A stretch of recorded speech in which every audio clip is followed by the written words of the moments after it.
और अजमेर में जितने हिंदू चादर चढ़ाते,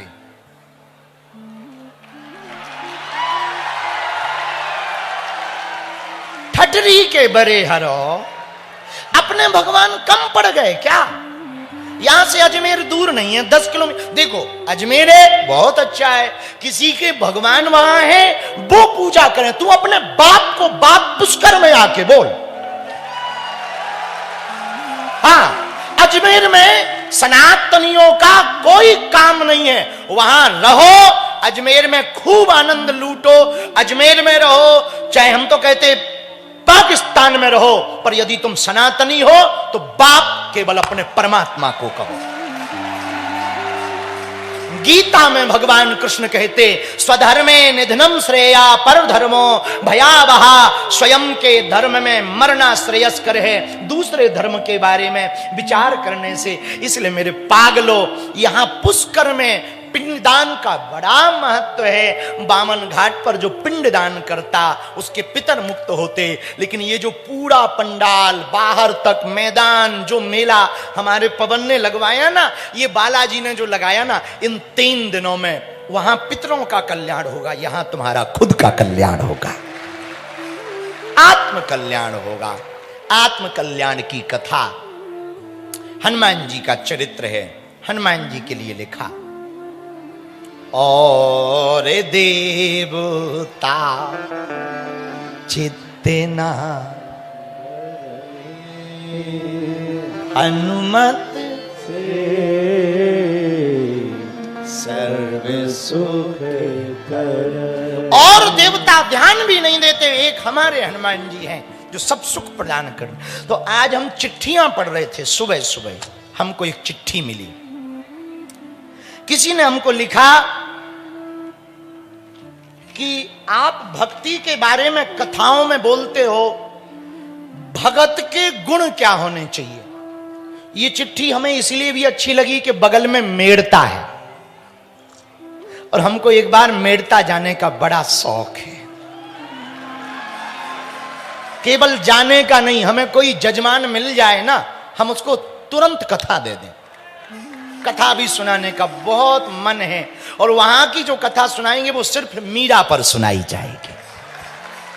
हम तो मीरा को तो वाह, क्या मीरा बाई हुई साहब, क्या अद्भुत है हमारा राजस्थान।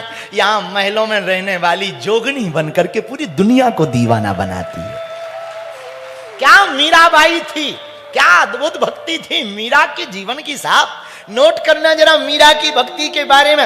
राधा ने तो कृष्ण से प्रेम तब किया जब कृष्ण पृथ्वी पर थे, मीरा ने तो 5000 साल बाद किया, पर जी ऐसी जैसे कृष्ण अभी भी सामने हो।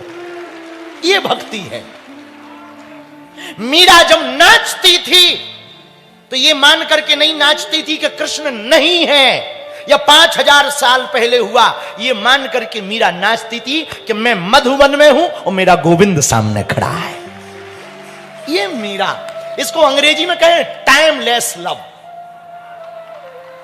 समय को मात दे करके, समय का डिस्टेंस दूर करके मीरा ने प्रेम किया कृष्ण से। और प्रेम तो यही होना चाहिए जिसमें ना टाइम हो, ना नेम हो, ना टेम हो, केवल प्रेम होना चाहिए।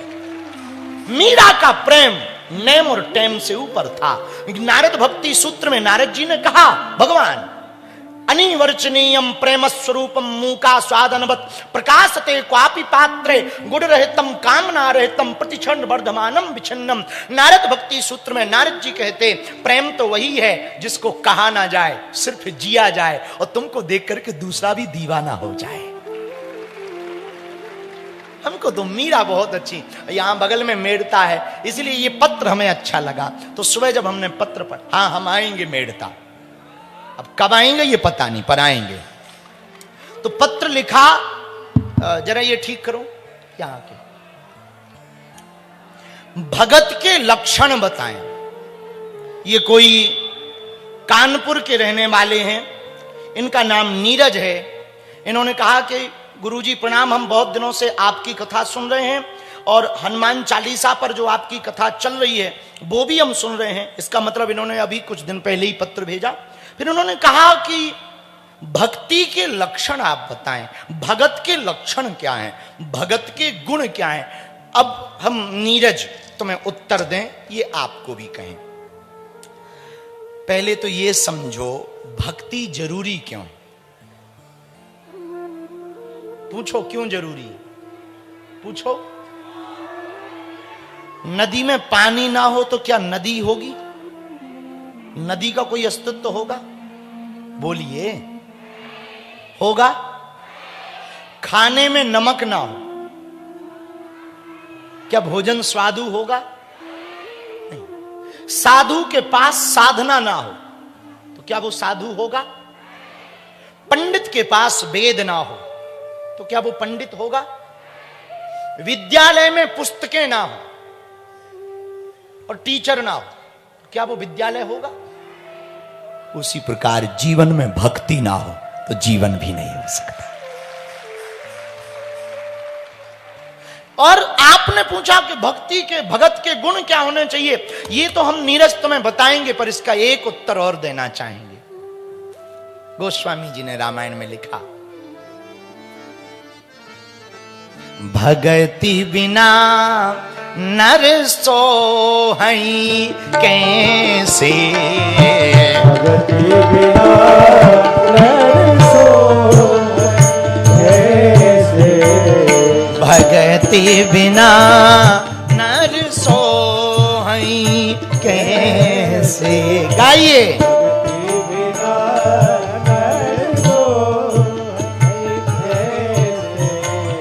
लवण बिना बहु व्यंजन जैसे,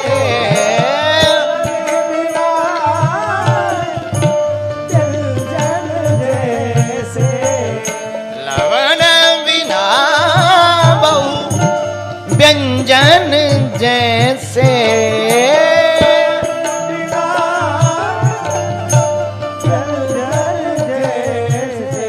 जैसे सीताराम सीताराम सीताराम कहिए, सीताराम सीताराम सीताराम कहिए, सीताराम सीताराम सीताराम कहिए।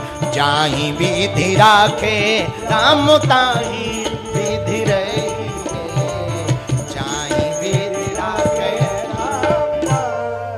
जैसे नदी का महत्व पानी के बिना नहीं है। सुंदर स्त्री हो, अच्छा ऐसे समझो, कोई स्त्री बड़ी सुंदर हो पर नाक काट दी जाए तो क्या अच्छी लगेगी? बोलो बोलो बोलो। अच्छा कोई मकान बड़ा सुंदर बनाओ पर दरवाजे उखाड़ दिए जाए तो क्या सुंदर लगेगा? अरे बोलते जाओ, जोर से बोलो।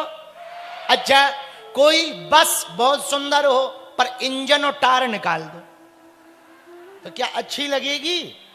बोलिए बोलिए।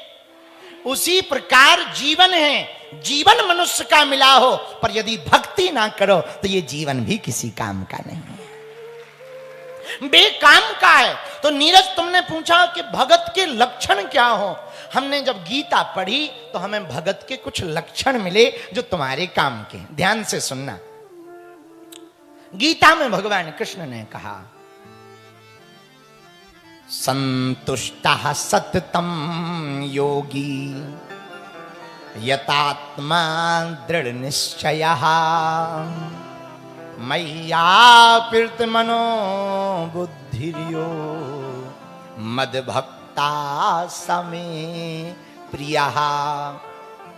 भगवान गीता में कृष्ण कहते, पार्थ अर्जुन, हमारा भक्त जो हो ना उसका पहला लक्षण हो वो संतुष्ट रहे। क्या हो?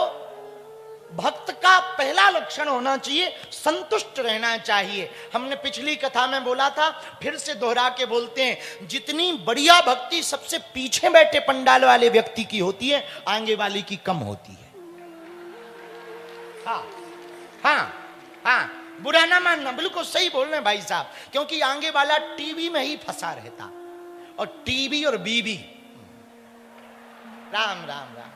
हाँ हाँ, आगे वाला का फोटो आ जाए ना, ऐसी भक्ति दिखाता है जैसे मीरा घुस गई हो।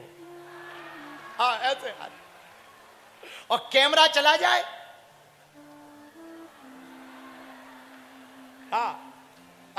तो आगे वाला आदमी ना बहुत फंसा रहता। पंडाल की तरफ देखेगा, फिर गुरुजी की तरफ देखेगा, फिर संगीत वाले पे मंच पे कौन आ रहा, फिर यहां बजा कौन रहा, फिर कौन क्या कर रहा। और सबसे जो लास्ट में होता ना, उसे दो बातें, वो एक तो सुनता है और दूसरा स्क्रीन पर सिर्फ देखता है, इतने में ही संतुष्ट रहता है। और सुनो, गीता में भगवान ने कहा कि भक्त का पहला लक्षण है संतुष्टि, वो यही खतरनाक है। काम और खाज, खुजली खुजाने में बड़ा मजा आता। जिनको खुजली हो जाए, आहा, और खुजली होते समय कोई बात भी बोले, रुको रुको, हाँ, जब अच्छा खुजली तब तक मजा देती है जब तक खून ना निकल आए। खुजली तब तक मजा देती जब तक खून ना निकल आए। तो खुजली खुजाने में बड़ा मजा, लेकिन परिणाम बहुत खराब होता। तो काम और खुजली दोनों एक जैसे होते हैं। काम और काम जितना भोगो उतना ही आनंद में लगता है। अरे बहुत आनंद है, बहुत आनंद है। मेरे पागलो, बुरा ना मानना, न भोग भोगने में मजा आनंद है, न भोग छोड़ने में आनंद है। दोनों को बैलेंस बनाए रखने में आनंद है। त्यागने वाला भी खुश नहीं रहता और पकड़ने वाला भी खुश नहीं रहता। इसलिए हमारा एक सूत्र है, मेरे पागलो, गीता में भगवान ने कहा संतुष्ट रहो। हमारे सूत्र को नोट कर लो, जो प्राप्त है यही पर्याप्त है। वरना सुखी कौन हुआ? इस जगत में कौन सुखी हो पाया? तुम कभी विचार करना, आपसे पहले भी बड़े बड़े अमीर होके मर गए, क्या वो सुखी हो पाए? बोलिए। अभी भी कई अमीर हैं, मरे जा रहे, काम कर करके गधों से ज्यादा काम कर रहे। दिन न रात मशीन बने, न लुगाई के लिए टाइम है, न बच्चों के लिए टाइम है, न घर के लिए टाइम है, न भजन के लिए टाइम है, न गुरुजी के लिए टाइम है। गधों की तरह, कोलू के बैल की तरह फिर रहे और मर जाएंगे। क्या वो खुश है? दादा दादा। और हमारे जैसे महात्मा 2 रुपया जेब में नहीं है, ये फक्कड़ देखो, रुपया जेब में नहीं है, पर खुशी भी बहुत है और आनंद भी बहुत है।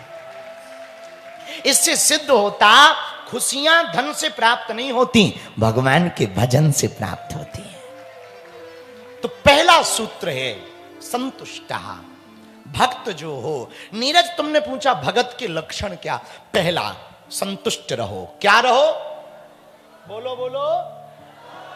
भक्ति करने वाले लोग दूसरी बात सुने, दूसरा लक्षण है स्थिर रहो। क्या रहो? एक जगह टिके रहो। एक ही साधे सब सधे, सब साधे सब जान। 20 मेंढक को पकड़कर तराजू पे रखोगे, 4 उचट जाएंगे। बोलो हाँ या ना। फिर एक को पकड़ के रखोगे, 6 उचट जाएंगे। बोलो हाँ जी या ना जी। क्या मेंढकों को पकड़ पाना संभव है सबको? हैं? अब 20 किलो मेंढक तौलना हो, क्या करोगे? 20 मेंढक या तो 20 लोग पैर पकड़े। और ऐसे आजकल जमाने में लोग मिलेंगे नहीं जो साथ दें। आजकल फोटो में सब साथ खड़े हो जाते हैं, मुसीबत में अपने ही केवल खड़े हो पाते। हाँ, आजकल जितने साथी हैं वो सब व्हाट्सएप रील वाले हैं। हाँ, फोटो में तो सब खड़े हो जाएंगे, मुसीबत में कोई खड़ा नहीं होगा। इसलिए जो, अच्छा तुम्हें भरोसा ना हो ना, हमारी कथा सुन के आज शाम को जितना फ्रेंड तुम्हारा फेसबुक में जुड़ा है, इंस्टाग्राम नचनिया में, जितना जुड़ा हुआ, आज शाम को जाके एक मैसेज करना, 5 लाख रुपया की बहुत इमरजेंसी है, कल लौटा देंगे, दे दो। जितना रिप्लाई आए समझना यही अपना है। ब्लॉक और ठोक देंगे। मैसेज सीन करके ब्लॉक ठोक देंगे। इतना भर लिखना, बहुत मुसीबत में है।